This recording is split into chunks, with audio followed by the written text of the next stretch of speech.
অত্যন্ত এক কঠিন পৰিস্থিতি আমাৰ কাৰণে, অসমীয়া জাতিৰ কাৰণেও এক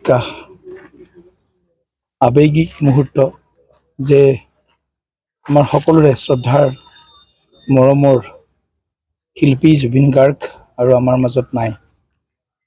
অত্যন্ত মৰ্মান্তিক আৰু যিজনে অসমৰ চুকে কোণে, দেশৰ চুকে কোণে, বিশ্বৰ সংগীত জগতত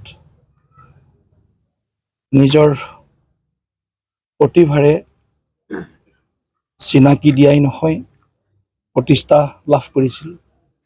তেনেকুৱা আমাৰ সকলোৰে মৰমৰ জুবিন আমাৰ মাজৰ পৰা আঁতৰি যোৱাটো কোনেও ভাবিব পৰা নাই, সঁচা বুলি কোনেও এয়া অনুভৱ কৰিব পৰা নাই। আমি বিজেপি পৰিয়াল ৬৫ লাখ কাৰ্যকৰ্তাই সকলো আজি দুখত ম্ৰিয়মান হৈ আজি আমাৰ দলৰ সকলো কাৰ্যসূচী আমি স্থগিত ৰাখিছোঁ। BTC নিৰ্বাচনী প্ৰচাৰ, সেৱা, প্ৰশিক্ষণ সকলো কাৰ্যসূচী আমি স্থগিত ৰাখিছোঁ।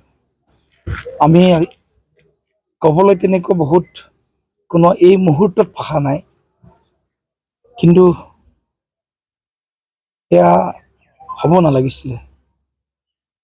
ঈশ্বৰৰ কেনেকুৱা মহিমা সেইটো আমি হয়তো আজি বুজিবলৈও টান পাইছোঁ। গতিকে জুবিনৰ য'তে আছে আত্মা শান্তি পাওক, ঈশ্বৰে জুবিনক শ্ৰীচৰণত স্থান দিয়ক, সেইটোৱে আমি আজি এই মুহূৰ্তত প্ৰাৰ্থনা কৰিছোঁ। অত্যন্ত এক কঠিন পৰিস্থিতি আমাৰ কাৰণে, অসমীয়া জাতিৰ কাৰণেও এক আৱেগিক মুহূৰ্ত যে আমাৰ সকলোৰে শ্ৰদ্ধাৰ মৰমৰ শিল্পী জুবিন গাৰ্গ আৰু আমাৰ মাজত নাই। অত্যন্ত মৰ্মান্তিক আৰু যিজনে অসমৰ চুকে কোণে, দেশৰ চুকে কোণে, বিশ্বৰ সংগীত জগতত নিজৰ প্ৰতিভাৰে চিনাকি দিয়াই নহয়, প্ৰতিষ্ঠা লাভ কৰিছিল।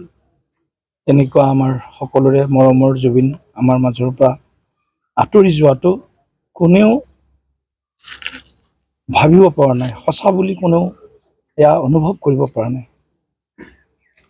আমি বিজেপি পৰিয়াল ৬৫ লাখ কাৰ্যকৰ্তাই সকলো আজি দুখত ম্ৰিয়মান হৈ আজি আমাৰ দলৰ সকলো কাৰ্যসূচী আমি স্থগিত ৰাখিছোঁ।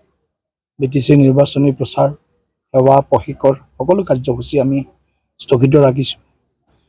আমি ক'বলৈ তেনেকৈ বহুত কোনো এই মুহূৰ্তত ভাষা নাই, কিন্তু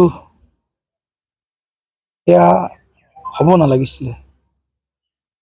ঈশ্বৰৰ কেনেকুৱা মহিমা সেইটো আমি হয়তো আজি বুজিবলৈও টান পাইছোঁ। গতিকে জুবিনৰ য'তে আছে আত্মা শান্তি পাওক, ঈশ্বৰে জুবিনক শ্ৰীচৰণত স্থান দিয়ক, সেইটোৱে আমি আজি এই মুহূৰ্তত প্ৰাৰ্থনা কৰিছোঁ।